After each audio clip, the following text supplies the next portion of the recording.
გამარჯობათ მეგობრებო, მე სანდრო ვარ, თქვენ ჩემ YouTube არხზე ხართ. დღევანდელი გადაცემა შეეხება მოდელსიკეთის გადაცემის ჯაჭვს, როგორ მოვახდინოთ ჯაჭვის დიაგნოსტიკა, მოვლა და ასევე ვისაუბრებთ კბილანებზე, გადაცემის კბილანებზე, რომლებიც მოდებაშია ჯაჭვთან, როგორ დავადგინოთ გამოსაცვლელი ისინი თუ არა, რა მდგომარეობაშია და როგორ მოვუაროთ. სანამ ვისაუბრებთ, ვიზუალურად როგორ ვნახოთ მოტოზე თვითონ ჯაჭვი, ხო? მოდით განვიხილოთ ცოტა თეორია. ჯაჭვები ყველა განსხვავდება მოდელით და ზომით. აი ჩვენ შემთხვევაში ეს 520 ზომა არის, მოდელი VT2 ფირმა DID-ის. თუ ცვლით ჯაჭვის ჩამკეტს მოდელს აქვს მნიშვნელობა, თუ უბრალოდ ახალ ჯაჭვს ყიდულობთ, არ აქვს მნიშვნელობა მოდელს, თავარია ზომა დაემთხვას. ასევე კბილანებს და ჯაჭვის ტიპს არ აქვს მნიშვნელობა. ყველა კბილანა და ჯაჭვი ერთია, ტიპი მარტო. გვაინტერესებს, როცა ჩამკეტს ცალკე ვყიდულობთ ჯაჭვისთვის. ესე იგი, ყველა თანამედროვე ჯაჭვი უკვე ეგრეთ წოდებული O-ring არის, რეზინის ესეთი სპეციალური დეტალი არის ჩაყოლებული, რომელიც ხურავს აი ამ ადგილს, სადაც მიდის ზუსტად ცვეთა, სადაც ჯაჭვი აი ამ ღერძზე მოძრაობს.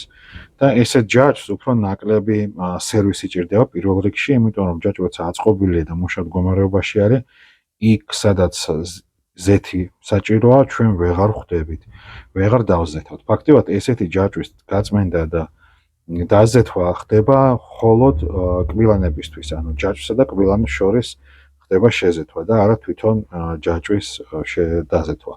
რა თქმა უნდა, ეგეთ ჯაჭვს ბევრად უფრო მაღალი რესურსი აქვს. ასევე გავითვალისწინოთ, რომ ესეთი დახურული ტიპის ჯაჭვები არ არის ისეთი მზნობიარე უკვე წყალზე, ჟანგზე, მოტო დიდი ხანი იდგა და ჯაჭვი გარედან დაიჟანგა, როგორც წესი, შიგნით არაფერი არ ემართება. ეხლა როგორ შევამოწმოთ ჯაჭვი, ესე შეხებით, როგორ მდგომარეობაში არის, ხო, ჩვენ ვამოძრავებთ, აი ესე ყველა გადაბმას და არსად არ უნდა მოხდეს, არანაირი წინაღობა არ უნდა ქონდეს, უნდა რბილად, ლამაზად, კარგად დადიოდეს. ჯაჭვი როცა მოძრაობს, აი ძველი უკვე გაფუჭებული, აი ესეთი ადგილები რჩება, ჯაჭვი დადის კბილანაზე, იმიტომ რომ ვეღარ სწორდება იმხელა წინაღობა აქ, როცა ჯაჭვს უყურავთ ჩვენ მოტოზე, შევხედავთ, ის სწორედ უნდა იყოს, აბსოლუტურად არსად არ უნდა იყოს ესეთი ნაკეცები დარჩენილი, ასევე ჯაჭვი არ უნდა ჩხარუნობდეს, ხო, მოტოზე როცა არის. თუ ჩხარუნობს, ესე იგი, აქ უკვე ძალიან დიდი სივრცე გაჩნდა ღერძსა და თვითონ გადაბმის ადგილში და ჯაჭვმა დაიწყო ჩხარუნი. არ უნდა ჩხარუნობდეს და არ უნდა იჭედებოდეს აი ესეთ მდგომარეობაში, უნდა იყოს თავისუფლად და ვიზუალს უკვე ამ შემთხვევაში არანაირი მნიშვნელობა არ აქვს. ეხლა რაც შეეხება კბილანებს,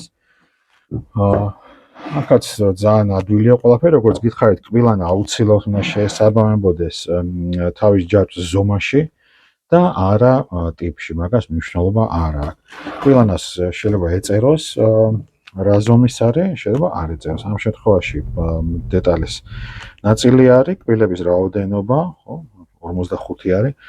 არ შეგვეშალოს ხოლმე ასეთი რაღაცა გაუგებარი მარკირებები არის ხოლმე, რომელიც შეიძლება დაგვაბნიოს, ხო?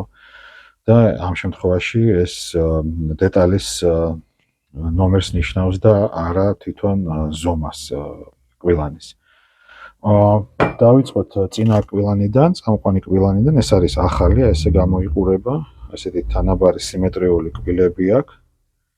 და ეს არის უკვე ისეთი კბილანა, რომელიც გამოსაცვლელია.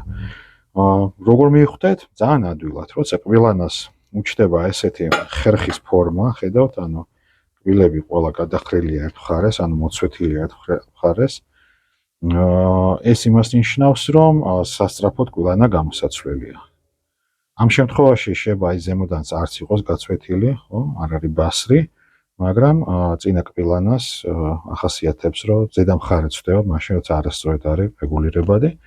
უკანა კბილანას ფაქტობრივად იგივე არის, ხერხი არ უნდა გახდეს და ასევე აი ეს ზედა მხარეები ხდება ბასრი. არ უნდა იყოს ბასრი არავითარ შემთხვევაში. აი დაახლოებით როგორც არის ახალ კბილანაზე, ესეთი მართკუთხედები უნდა იყოს ზემოდან და არა ხერხივით. ესე იგი, როგორც გითხარით, კბილანები და ჯაჭვი ერთიანად იცვლება. მოდით ახლა გადავინაცვლოთ მოტოსთან. აი, Yamaha გვაქვს FZ150. მაგალითისთვის ეს არის ჩვენი ჯაჭვი. ესე იგი, დავიწყეთ ახლა დათვალიერება, როგორ მივხვდეთ ჩვენ სიტყვაზე მოტო შევიძინეთ. გამოსაცვლელია თუ არა ჯაჭვი. პირველ რიგში უყურებთ, ესე იგი, რეგულირებას. თქვენ ხედავთ აი დატანილია ესეთი სახაზავებით ზოლები და თუ სწორი რეგულირების შემთხვევაში ეს ჩვენი ღერძი უკვე ბოლოს არის რეგულირების მოახლოვებული, ესე იგი ჯაჭვი გამოსაცვლელია. ანუ იმდენად გრძელია, რომ უკვე რეგულირების საშუალებას აღარ გვაძლევს, რომ ექსპლუატაციაში ჯაჭვი ესე გრძელდება. არავითარ შემთხვევაში ჯაჭვის დამოკლება არ შეიძლება, ამის მერე ხშირად ადრე აკეთებდნენ, როცა ჯაჭვები არ იშოვებოდა, რეგულირება ვერ ხდებოდა, იმიტომ რომ ეს კბილანებს მოსპობს მომენტალურად ძალიან სახიფათოა. ასევე შევხედავთ, რომ ჯაჭვს ჰქონდეს თავისუფალი სვლა, ხო?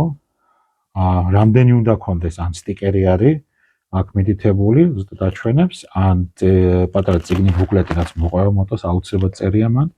თავარია ვიცოდეთ, რომ არ უნდა იყოს თავისუფალ მდგომარეობაში მოტო, როცა არის, არ უნდა იყოს ეს ზედმეტად გადაჭიმული და საერთოდ ეს რეგულირება ხდება, როცა მოტოციკლზე მხედარი ზემოდან ზის მთელი წონით აწვება და ეს ითვლება ნეიტრალურ წერტილად და ნეიტრალურ წერტილში ხდება ამის რეგულირება.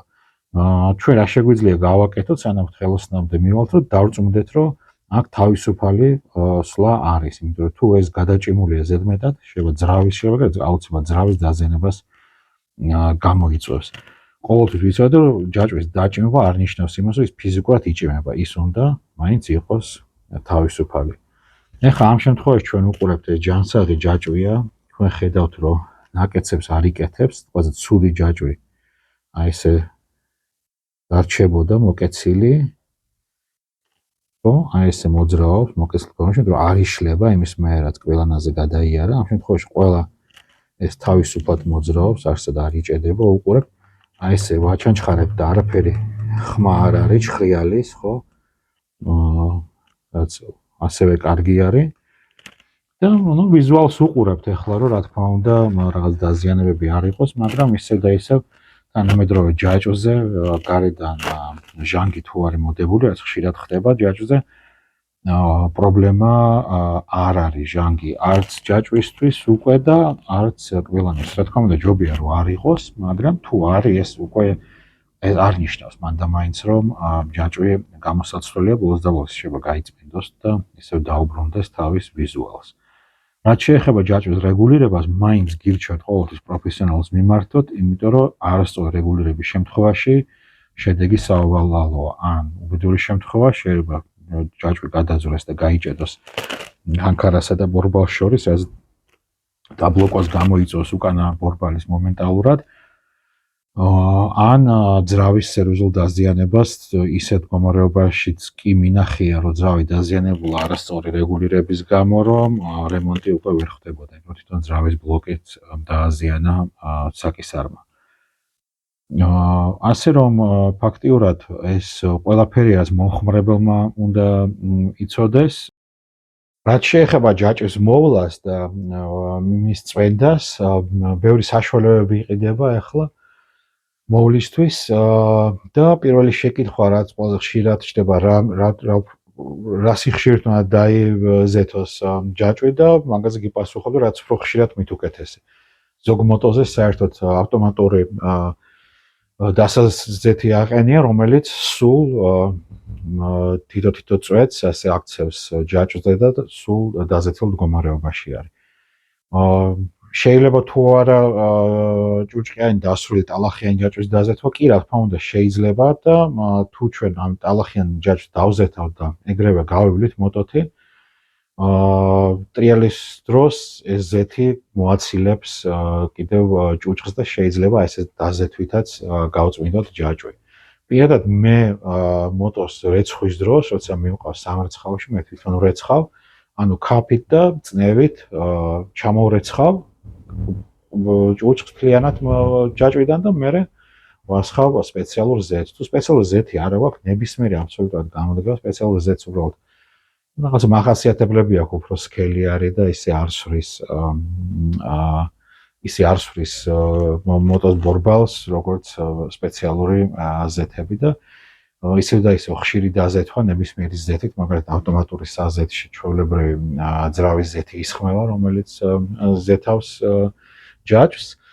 ასევე ჯაჭვის მოვლაში შედის ალბათ ტარების სტილი, ანუ ჯაჭვის რესურსის შემცირება შეიძლება არასწორი ტარების სტილით, მაგალითად გარტყმები არ უყვარს ჯაჭვს ძალიან, მაგალითად ღვედისგან განსხვავებით ჯაჭვს ყოველთვის თავისუფალი სვლა აქვს და უცებ გადამულობის სახელურის გაშვება იწვევს იმას, რომ რაღაცა დარტყმას იმპულსი იღებს ჯაჭვი და ცვდება. და რა თქმა უნდა, ყველაზე პირველი მტერი ჯაჭვის არასწორი რეგულირება არის. ყოველთვის, როგორც გაჩვენეთ, ნახეთ, რომ თავისუფალი სვლა ჰქონდეს ჯაჭვს და თუ რაღაცა შეგეპარათ იმაში, რომ არასწორად დარეგულირებული, აუცილებლად სპეციალისტს ანახეთ, ან შეგიძლიათ ბუკლეტში, წიგნში ჩაიხედოთ, ზუსტად ერთი აბზაცი არის იმაზე, თუ როგორ უნდა იყოს ნორმალურ მდგომარეობაში რეგულირება და თვითონ უკვე გასწორება ჯაჭვის და უკანა ბორბალის, მე გირჩევდით, რომ პროფესიონალს მიანდოთ ან წაიკითხოთ წიგნი მთლიანად, მაგრამ ამ შემთხვევაში აუცილებლად დინამომეტრიული ინსტრუმენტი დაგჭირდებათ. ქანჩი, რომელითაც უნდა დაუჭიროთ მერე ბორბალი, იმიტომ რომ მან საკისარი არის, თქვენ საკისარს უჭერთ და ზედმეტი ან ნაკლები გადაჭერით შეიძლება სერიოზულად დააზიანოთ მოტო. დიდი მადლობა ყურადღებისთვის, მომავალ შეხვედრამდე.